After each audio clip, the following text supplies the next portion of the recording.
What's up, guys? I can't believe it. Star Wars reviews are finally about to happen. This is going to be so cool. No, this is not a Drumdums Watches. This is going to be an actual review, but I just wanted to show you guys something that I think is really cool. Hey Alexa, play Star Wars Duel of the Fates. Star Wars by Beezy the Rapper from Spotify.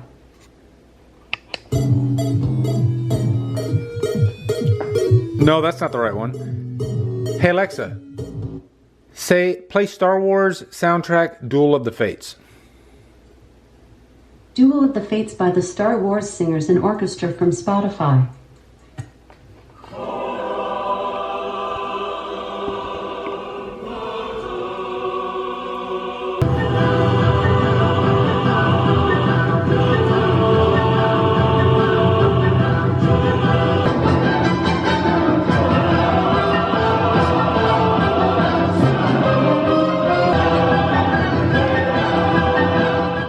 Imagine if Phantom Menace was the first Star Wars movie released in theaters. Let that soak in.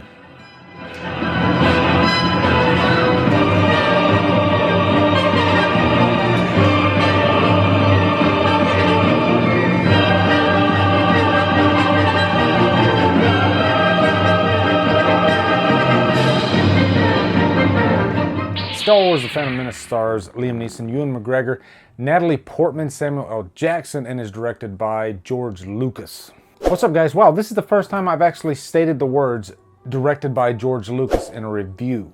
When I started my channel 4 years ago, one franchise that I always wanted to do was Star Wars, the prequel trilogy and the original trilogy. And for some reason or another, I just always put it off. But this franchise is such a big part of my life. I guess I just never felt ready, you know? I don't even know if I'm ready now, but I feel like it needs to happen. I need to review these movies, and it's just gonna be fun discussing them. I'm gonna go back and re-review the Rogue One, Solo, and the sequel trilogy, because I'm just gonna do a complete run in timeline order. So after I get through with episode 3, I'm gonna do Solo and I'm gonna do Rogue One, and then continue on to the original trilogy and then the sequel trilogy. And hopefully I get done with all this by the time we get to episode 9. But today I threw in The Phantom Menace. It's probably one of the Star Wars movies that I watched the least. And I haven't seen this movie in quite a few years. So it was good to throw it in, and I will say that the movie has not aged that well at all from a technical standpoint. The CGI sticks out like a sore thumb in a lot of the scenes. We're gonna get into all that. But first off, how did we get here? You know, Return of the Jedi came out. I was 10 years old when that movie came out, and I saw that in theaters. That was my first Star Wars movie in theater experience. And I was blown away. And I think that experience is what captivated me about the franchise. I wasn't on board for Empire. And funny enough, Empire is my favorite Star Wars movie now. But, you know, it really just ignited this, you know, I guess every child is really just taken to another world with Star Wars. It's a really seductive franchise to children, but it's even more seductive to adults, as we've seen, you know, in the past 20 years, 30 years.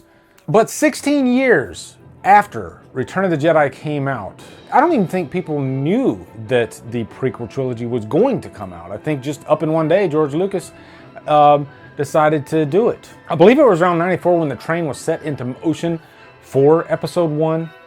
And it was a good 5-year journey. And George Lucas had to go through a lot of obstacles to get this movie made. He had to pretty much create technology that hadn't been created yet. So when I talk about how it hasn't dated that well, you got to give the guy credit, because there were CGI effects that had never been attempted before this movie.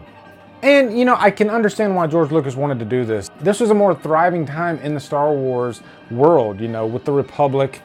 The Empire had not been created yet. You know, if you remember in the original trilogy, the Jedi, they're kind of, you know, cast out. They're in hiding. So that's an easier movie to make. And I think originally George Lucas wanted to make the prequel trilogy, but we weren't at a place technology-wise in Hollywood to where he could do that. So that's why he ended up doing 4, 5, and 6. But you know how we go like completely apeshit over trailers these days, like new Star Wars trailers? But it's easy now, you know? The trailer drops, it's on the internet, and everybody can see it. Hell, I did my Last Jedi trailer reaction, like, I think I took a lunch break, rushed home, and did the trailer reaction. Star Wars Last Jedi trailer right freaking now. Holy shit, I can't believe this. The one truth. Oh God, that's awesome. And then went back to work. But back in '99, internet was around, but there weren't like trailer drops on the internet. If you wanted to see a trailer, you had to actually go to the theater. And at the time, theaters were stating that 75% of their theater population was leaving after the trailer. People were literally buying tickets to go see movies like Meet Joe Black, just so they could go in and see the brand new Star Wars The Phantom Menace trailer. They didn't give a shit about Meet Joe Black, and then they turned around and then they walked out, which I don't think a movie has ever had that happen in history, or that I've ever heard about. You know, Phantom Menace is the only one that can make that claim, where people paid to see the trailer and then left the theater. That's the only movie I've ever heard that about. So can you imagine the anticipation for this movie when it finally comes out? There's no way that this could ever live up to the hype. Even if Phantom Menace was a great movie, it would still be super hard to live up to the hype that was created around this movie. I'm sure it was probably overwhelming to George Lucas. So anyway, let's dive into Phantom Menace. First off, quick plot synopsis. Now this whole story takes place really over a trade dispute. The planet of Naboo is being blocked off, so the Trade Federation can't get in there. So Supreme Chancellor Valorum sends a Jedi there to intercept and really just keep the peace and have peace negotiations with the Viceroy. But secretly Sidious tells the Viceroy to kill the Jedi. So eventually they have to go to Tatooine to go into hiding. And when they are in Tatooine, that's when they run into Anakin Skywalker, a young Darth Vader. And this is where the story kind of takes a left turn. And this is where Qui-Gon Jinn, played by Liam Neeson, sees an opportunity. You know, he has found the chosen one, Anakin Skywalker. And they get into this whole talk of midichlorians, and you know, his midichlorian count is higher than any other Jedi in the galaxy. And midichlorians is something that's never been mentioned in the Star Wars franchise before, so this was like a whole new element. Forced us to change the way we thought about the Force, which I can think of another movie that forced us to rethink the way we thought. Maybe like The Last Jedi. Oh, I can't wait to get to that one. But meanwhile, we got Sidious. He is sending Darth Maul to hunt down the lost ship that the Jedi are taking, the Nebula. And guys, don't blink, because up until the end of the movie, you're not going to see Darth Maul that much at all. But really, once they get to Tatooine, then most of this movie kind of centers around Anakin Skywalker. And I guess we, as an audience, we're getting to know him, and you know, we get to see him in action doing the pod race and everything.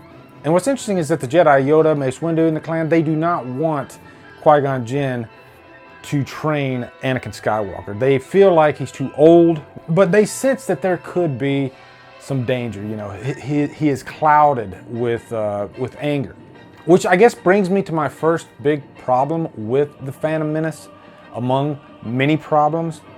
But I guess let's just talk about the elephant in the room. Anakin Skywalker should have been played by one actor for all three of these movies.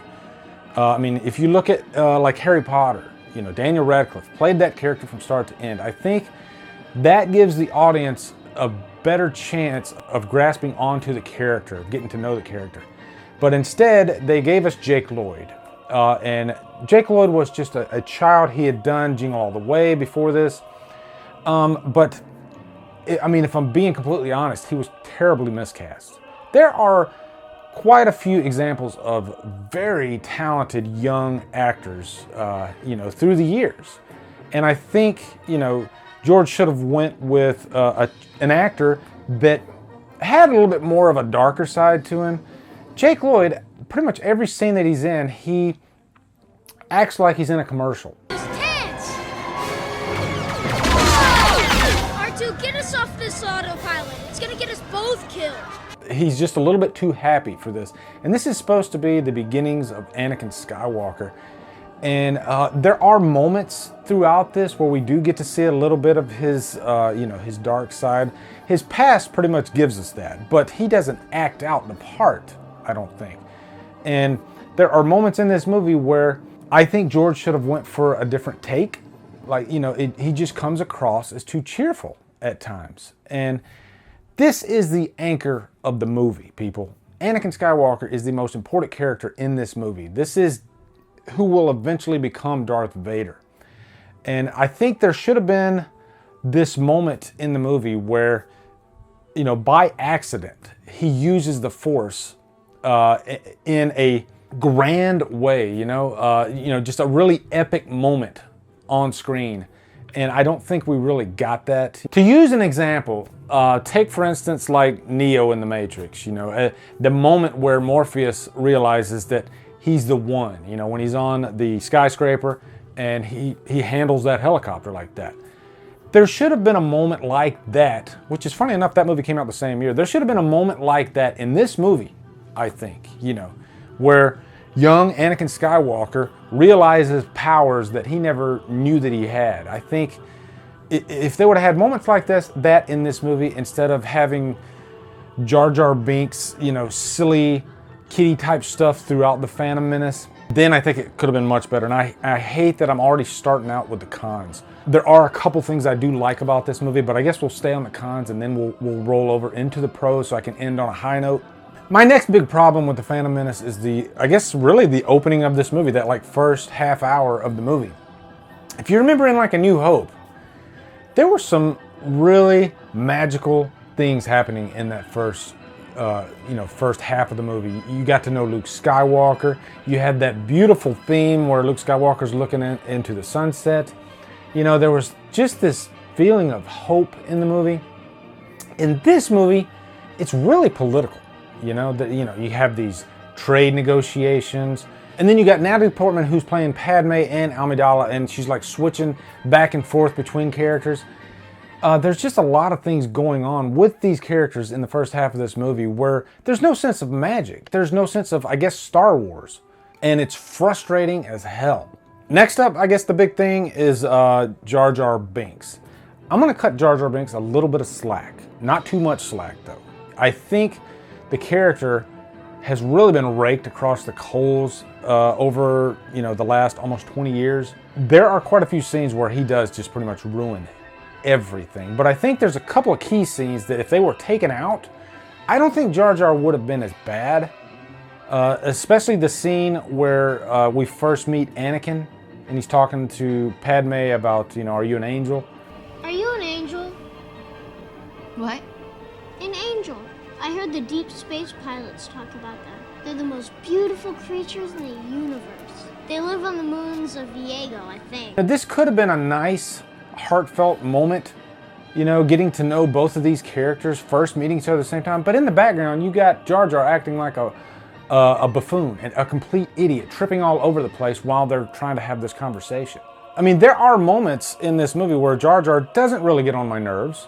He's not really funny, but I'm not wanting to throw stuff at the screen at him. Also, since we're talking about guns, the final battle in this movie is a complete waste. And let me tell you why. Because you don't give a crap about a droid army, and you don't give a crap about the guns. Jar Jar pretty much made sure of that.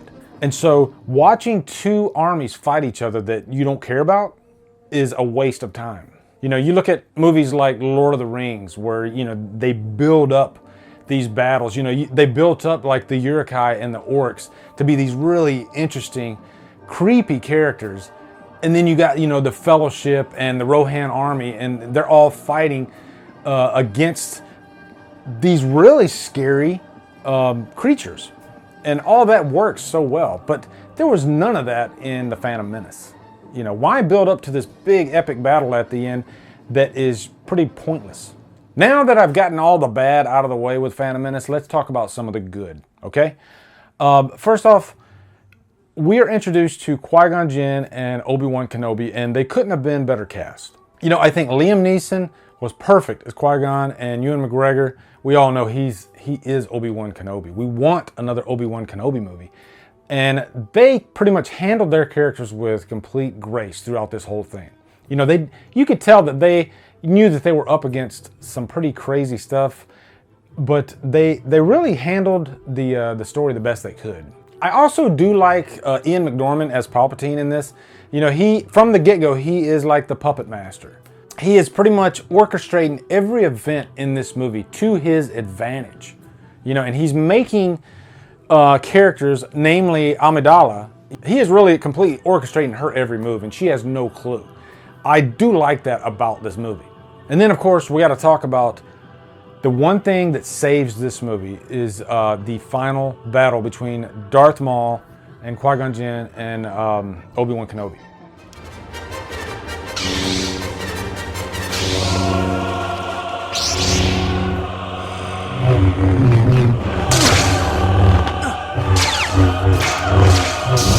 Can you imagine if that segment of the movie wasn't in this? And you're mad at The Last Jedi? Can you imagine how the lynching that this movie would take if that last scene wasn't in there? Because what they gave us was probably the best lightsaber duel of the whole franchise. It's funny that, you know, you tack on something that's like a 10 out of 10 onto like a 2 out of 10 movie. That's pretty much what it was. It was backloaded with that scene. I mean, you were just completely awestruck. When I was watching this movie again today, I was just floored by the end of this movie. How the choreography with the fight scenes, how cool Darth Maul looks as a character. And by the way, I didn't want Darth Maul to die in this movie. I wanted him to kill Qui-Gon Jinn, and I think it would have been interesting if he would have been like the main villain in at least another movie, maybe all three, but I guess the third movie you kind of have to have the Master and the Apprentice go against each other. But I think Qui-Gon going into the second movie would have been great, you know? Give him some more fat to chew on, because in such a short amount of time, he is one of the most popular villains of the Star Wars franchise. Ray Park did such an extraordinary job, you know, playing the character of Darth Maul, because he was an acrobat. He was able to handle all those flips and jumps and sword play and all this stuff. Originally, Benicio del Toro was offered the part, but he turned it down because there weren't enough lines. Luckily, he didn't take the part because Ray Park knocked it out of the park, I guess. And I also love when, like, Obi-Wan Kenobi, he is pretty far behind Qui-Gon Jinn, so he's got to wait behind that, like, the red screen. And so there's just, like, this tension and anticipation there in that scene. So then when he comes out, he's just, like, you know, full blast, like shot out of a cannon.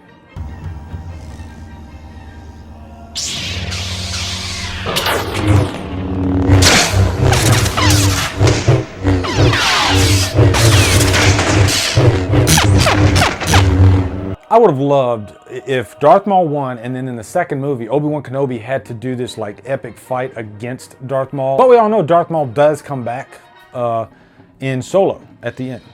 And then finally, the pod race sequence is a pretty damn interesting sequence. It's really well done. There are some epic scenes in that whole race, which is almost like 10 minutes long, but it feels like it flies right by.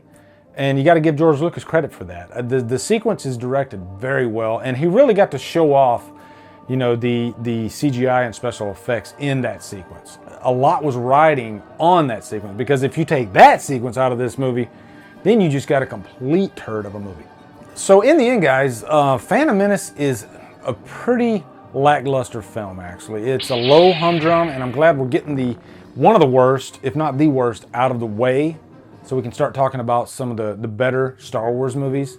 But yeah, just way too political, no Star Wars magic, and I think the biggest crime of this movie was the mishandling of Anakin Skywalker. Can't foot stomp that enough. So guys, what are your thoughts on Star Wars Episode 1, The Phantom Menace? Post down in the comments. One Star Wars review is in the bag. We're moving on to Attack of the Clones next. Also, be sure to come over to Killer Flicks, where we talk horror all day and every day, and on Fridays, we do Food for All Fridays. If you like what I'm doing, hit that subscribe button. I'd really appreciate it. Anyway, guys, thank you so much for watching. Have a great day, and Drumdum out.